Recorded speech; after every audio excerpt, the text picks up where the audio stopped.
नमस्ते दोस्तों, आप सभी का एक बार दोबारा से स्वागत है।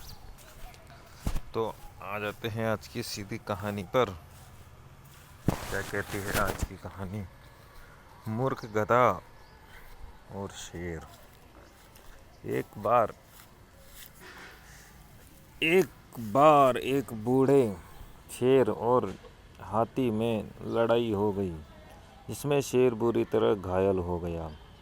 स्वयं शिकार करने में असमर्थ होने के कारण शेर ने सियार से कहा कि वह उसके लिए कोई जानवर खोज के लाए।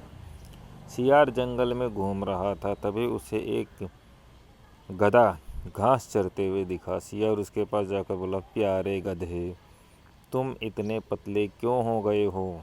गधे ने जवाब दिया, मेरा मालिक मुझे पेट भर खाना नहीं देता, इस कारणवश मैं जंगल में आकर घास चरता हूँ। सियार ने उसे सुझाव दिया कि वह उसके साथ जंगल के उस हिस्से में चले जहाँ ज़्यादा हरी घास है। मूर्ख गधा मान गया और सियार के साथ चल दिया।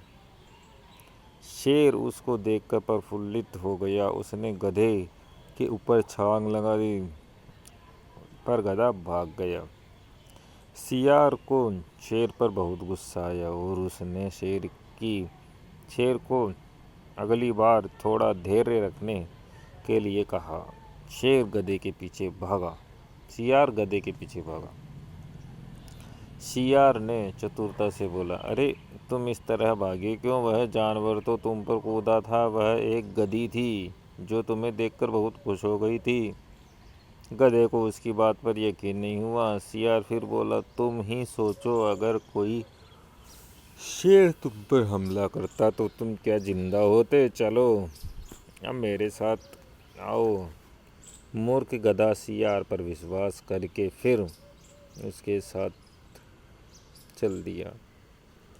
इस बार शेर चुपके से आया और गधे को मार दिया। शेर ने सियार को शव की रखवाली करने के लिए कहा ताकि वह नदी में स्नान करके आ सके। सियार भूखा था तो उसने गधे का दिमाग खा लिया। जब शेर वापस आया तो वह बहुत क्रोधित हुआ। सियार ने उसे समझाते हुए कहा, अगर गधे का दिमाग होता तो क्या आपके हमला करने पर वो दोबारा आता? शेर उसकी बात से सहमत हो गया और दोनों ने गधे का भोजन किया। कठिन परिस्थितियों से निकलने के लिए बुद्धि का प्रयोग करें। तो दोस्तों, कुछ बातें इससे हम समझ सकते हैं। तो पहली बात तो ये समझ सकते हैं दोस्तों कि ये जो सियार था, ये प्यारी प्यारी बातें कर रहा था कि प्यारे गधे ये वो, तो ऐसे ही कोई प्यारी प्यारी बातें करे तो थोड़ा सतर्क हो जाना चाहिए कि कुछ ना कुछ मामला गड़बड़ होने वाला है। और दूसरी बात ये है कि गधे जैसे ही शेर इसके ऊपर कूदा तो ये भागा। इसे पता था कि वो शेर है, लेकिन जब सियार ने बोला कि वो तो गधी थी, तुम वहाँ से क्यों भागे, तो अपनी बात पर विश्वास करना चाहिए, अपने अनुभव पर ही विश्वास करना चाहिए। दूसरा कितना ही बोले कि गैम्बलिंग से लाखों कमा सकते हो, हमें उनकी बातों में नहीं आना है। हमें हमारा जो अनुभव है उसी पे ही जीना है। हमारा अनुभव अगर हार का है तो हमें सोच समझ कर खेलना चाहिए। जब स्थिति सही होगी तब खेलना चाहिए, उससे पहले जब हमारे पास पैसे आएंगे तभी हमें खेलना चाहिए। अगर पैसे नहीं हैं तो आपको रुकना चाहिए और कंट्रोल करना सीखना चाहिए। विल पावर तब तक आपको बढ़ा लेनी चाहिए ताकि आप रुक पाओ। जब आप पैसे डलाओ तो आप नियम के साथ खेल सको, क्योंकि बिना नियमों के तो आप बहुत टाइम से खेल रहे हो, कुछ हुआ नहीं है। तो एक बार नियम के साथ खेल लो, लेकिन नियम मतलब नियम ही है, फिर नियम तोड़ने नहीं है आपको दोस्तों, कुछ भी हो जाए। अगर तोड़ोगे तो फिर वही दिक्कत हो जाएगी जो पहले वाली दिक्कत हो रही थी, क्योंकि पैसा तो आ भी जाएगा। नियम तोड़ोगे तो पैसा कमा लोगे, लेकिन पैसा रोक नहीं पाओगे, वो पैसा वापस ही लग जाएगा। तो आ जाते हैं दोस्तों अगली कहानी पे।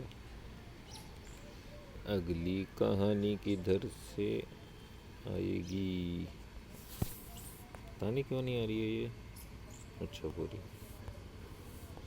हाँ दोस्तों, ये है कहानी बकरी और लोमड़ी। एक लोमड़ी गलती से कुएं में गिर गई। वह बाहर आने का भरसक प्रयास करती रही पर विफल रही। तभी वहाँ से एक बकरी गुजर रही थी। वह कुएं में पानी पीना चाहती थी। बकरी को देखकर शातिर लोमड़ी ने कहा, प्यारी बहन, मैं इस कुएं में भीषण सूखे से बचने के लिए कूदी हूँ, तुम भी आ जाओ और अपनी प्यास बुझाओ। बकरी लोमड़ी की बात मानकर सूखे कुएं में कूद गई। लोमड़ी झट से बकरी की पीठ पर कूदी और उसके सींगों का सहारा लेकर कुएं से बाहर निकल गई। जाते जाते उसने बकरी को अलविदा कहा और जंगल में चली गई। बेचारी बकरी कुएं में फंस गई। नैतिक शिक्षा मिलती है दोस्तों, धूर्त की बात पर भरोसा नहीं करना चाहिए। तो इस बकरी को सोच समझना चाहिए था कि ये लोमड़ी जो घुसी हुई है अंदर, ये क्यों घुस गई है, क्या कारण है। क्या धूप पड़ रही है बहुत तेज़, क्या धूप ही पड़ रही है, और क्या इसे धूप लग रही है बकरी को। अगर बकरी को धूप लगेगी तो ही वो कूदेगी। किसी दूसरे को धूप लग रही हो ज़्यादा, उससे इसको क्या मतलब है। इसको तो खुद से मतलब होना चाहिए था दोस्तों बकरी को। तो ये कहानियाँ जो दोस्तों बनाई गई हैं, ये आदमी को देखकर ही बनाई गई हैं। ना तो बकरियों में इतना दिमाग होता है, ना लोमड़ियों में बोलने का वो रहता है कि लोमड़ी बोले। तो ये कहानियाँ हमें अपने नज़रिए से देखनी चाहिए। ये हमारी ही कहानियाँ हैं कि कोई हमें बोलता है कि यहाँ आ जाओ, यहाँ बहुत ही अच्छा है, और हो सकता है हम उसकी बातों में आ जाए और वहाँ पे जाएं तो पता लगे कि यार यहाँ तो बहुत हालत ख़राब है, यहाँ तो हमारी ज़िंदगी ख़राब हो गई इस कंपनी में आके। तो इसलिए आपको सोच समझ के ही कुछ ना कुछ कदम उठाने चाहिए। आपकी मर्ज़ी हो तभी आपको कदम उठाना चाहिए, दूसरे के बोलने से नहीं। आपको लगता है कि ठीक है यार, अब वहीं कंपनी छोड़नी चाहिए और दूसरी कंपनी में देखना चाहिए, तो डिसीजन आपका अपना होना चाहिए दोस्तों। तो अब आ जाते हैं आगे, और कुछ सीखने की है।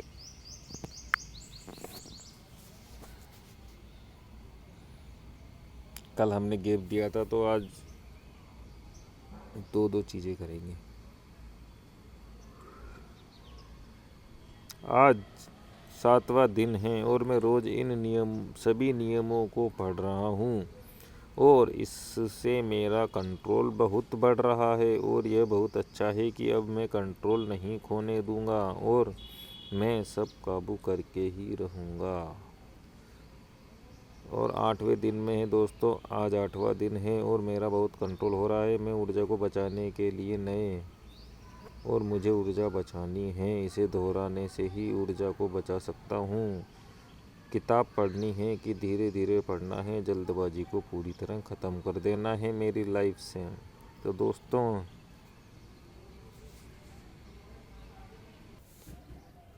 दोस्तों जब तक जल्दबाजी रहेगी तब तक हमारी हार भी रहेगी, ये आपको सोच लेना है। बिल्कुल जल्दबाजी को बिल्कुल ही ख़त्म कर देना है। और ये सेल्फ डिसिप्लिन से, द विल पावर से, mental toughness and self control, और resist temptation and achieve your goals.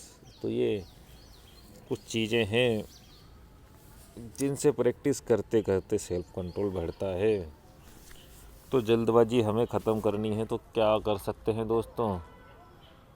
तो इसके लिए जो उपाय है वो एक ही है कि जब भी कुछ काम आपको जल्दीबाजी से करने का मन करे, या आपको पता लग जाए कि ये काम मैं जल्दी से कर रहा हूँ, तो आपको उस काम को वहीं रोक देना है कुछ समय तक और बिल्कुल उसे धीरे धीरे करना है।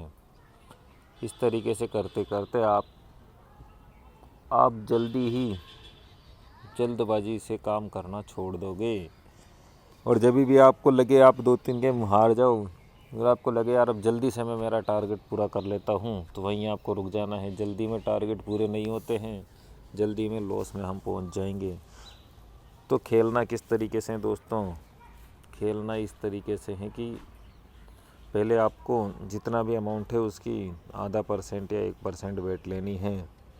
अगर आप हार जाओ तो आपको फिर 10-10, 20-20 रुपए की बेट लेनी है, जब तक कि आप एक बेट नहीं जीत जाते।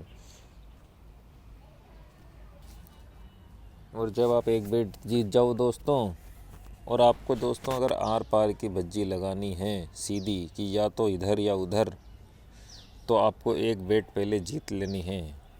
तो आप पहले बिल्कुल छोटी छोटी भज्जियाँ लो, 5-5 रुपए किलो, जितने कम की हो सके, 10-10 रुपए किलो।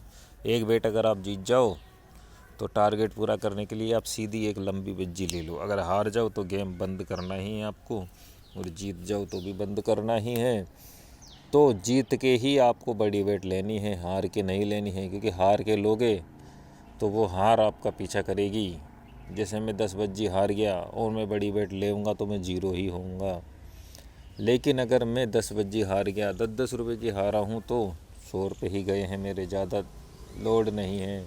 और एक भज्जी में जीत गया 100 रुपये की, 10 रुपये की, तो फिर मैं एक बड़ी बेट ले सकता हूँ।